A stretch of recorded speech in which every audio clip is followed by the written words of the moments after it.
What would you do if a stranger in a fake uniform slapped your wife in broad daylight?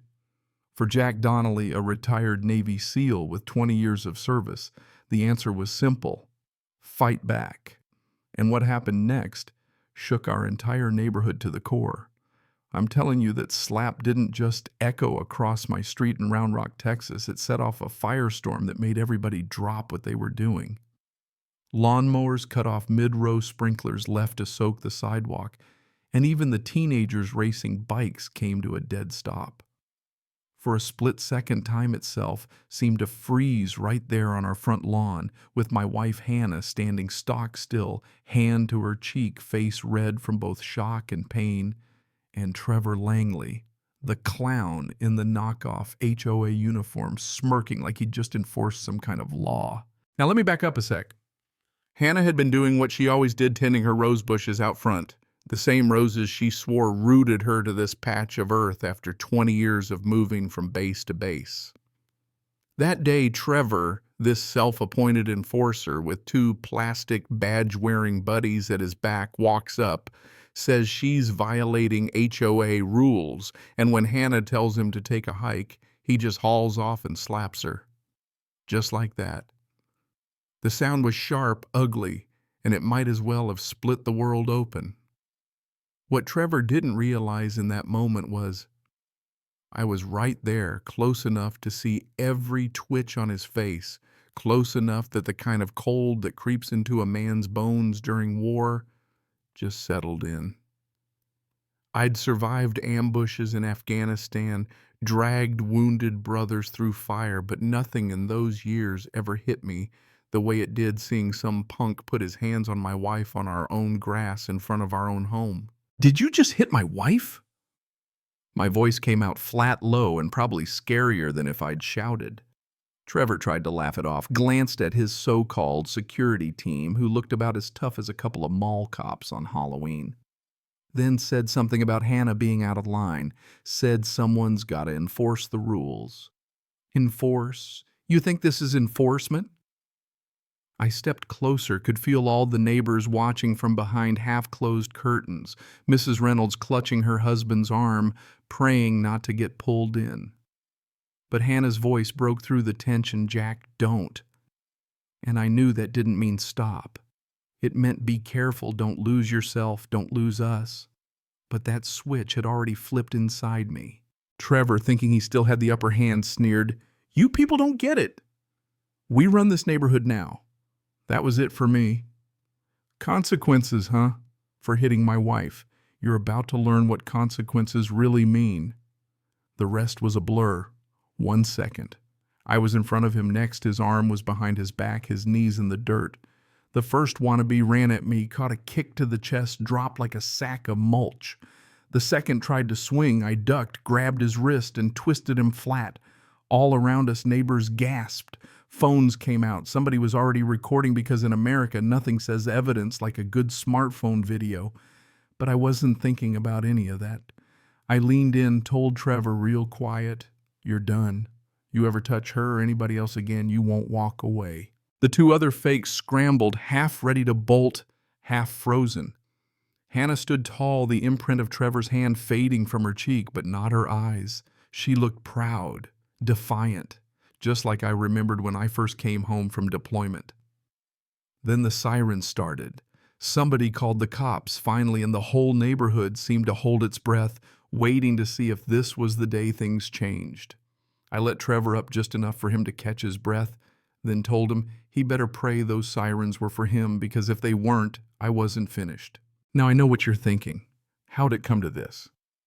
Let me tell you, when Hannah and I moved to Round Rock, it was supposed to be our peaceful, chapter-empty nest, friendly neighbors, porch swing on the corner lot. We wanted quiet mornings, not the sound of boots on gravel. At first, it seemed perfect oaks lining the street, dogs wagging tails, folks waving as they passed by.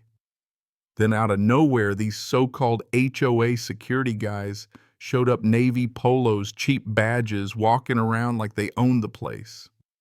Not real cops, not even close, just bullies who figured out nobody was going to push back.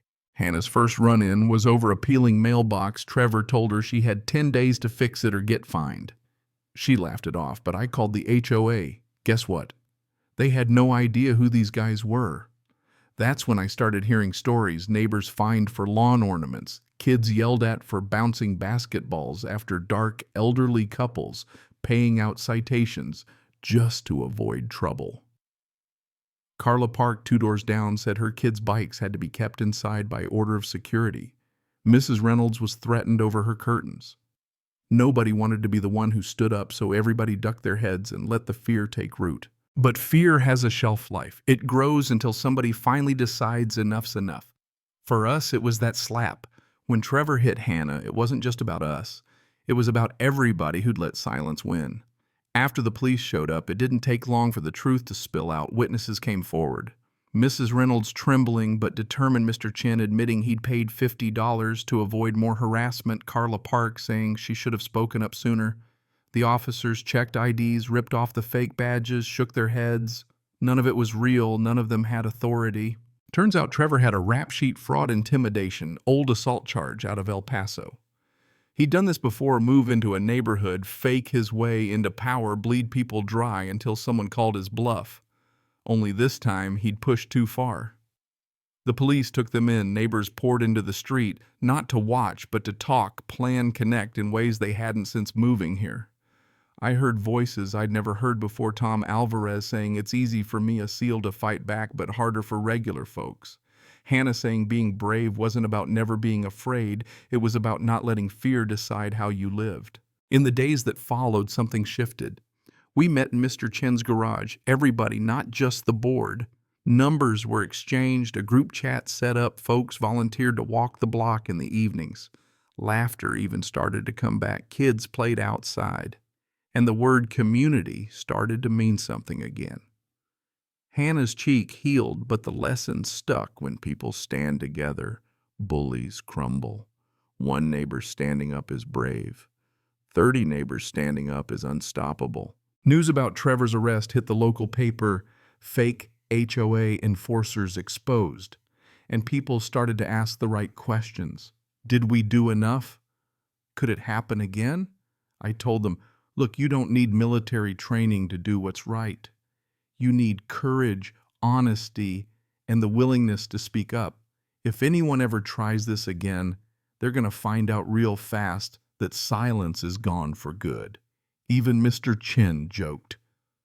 Next time someone tries to fine me for my hedges, I'm sending them to Jack. Yeah, that happened. So here's the real takeaway. Courage isn't about throwing punches or winning fights. It's about refusing to live under someone else's fear. For me and Hannah, it wasn't about being heroes. It was about building peace right here where we live. Peace isn't something you find, it's something you build, even if you have to fight for it with your bare hands. And now every time I walk past those rose bushes, I don't remember the slap. I remember Hannah standing tall. I remember neighbors finally seeing each other not as strangers, but as people worth fighting for. If you think justice is just for the courts, let me ask you, what would you do if it was your wife, your street, your peace on the line? So tell me, do you believe silence is safety or is standing up for each other the only way forward? Drop your thoughts in the comments. Share your story if you've ever dealt with bullies hiding behind authority. Because in the end, the biggest battles aren't overseas. They're right here on our front lawns every time we choose to stand together.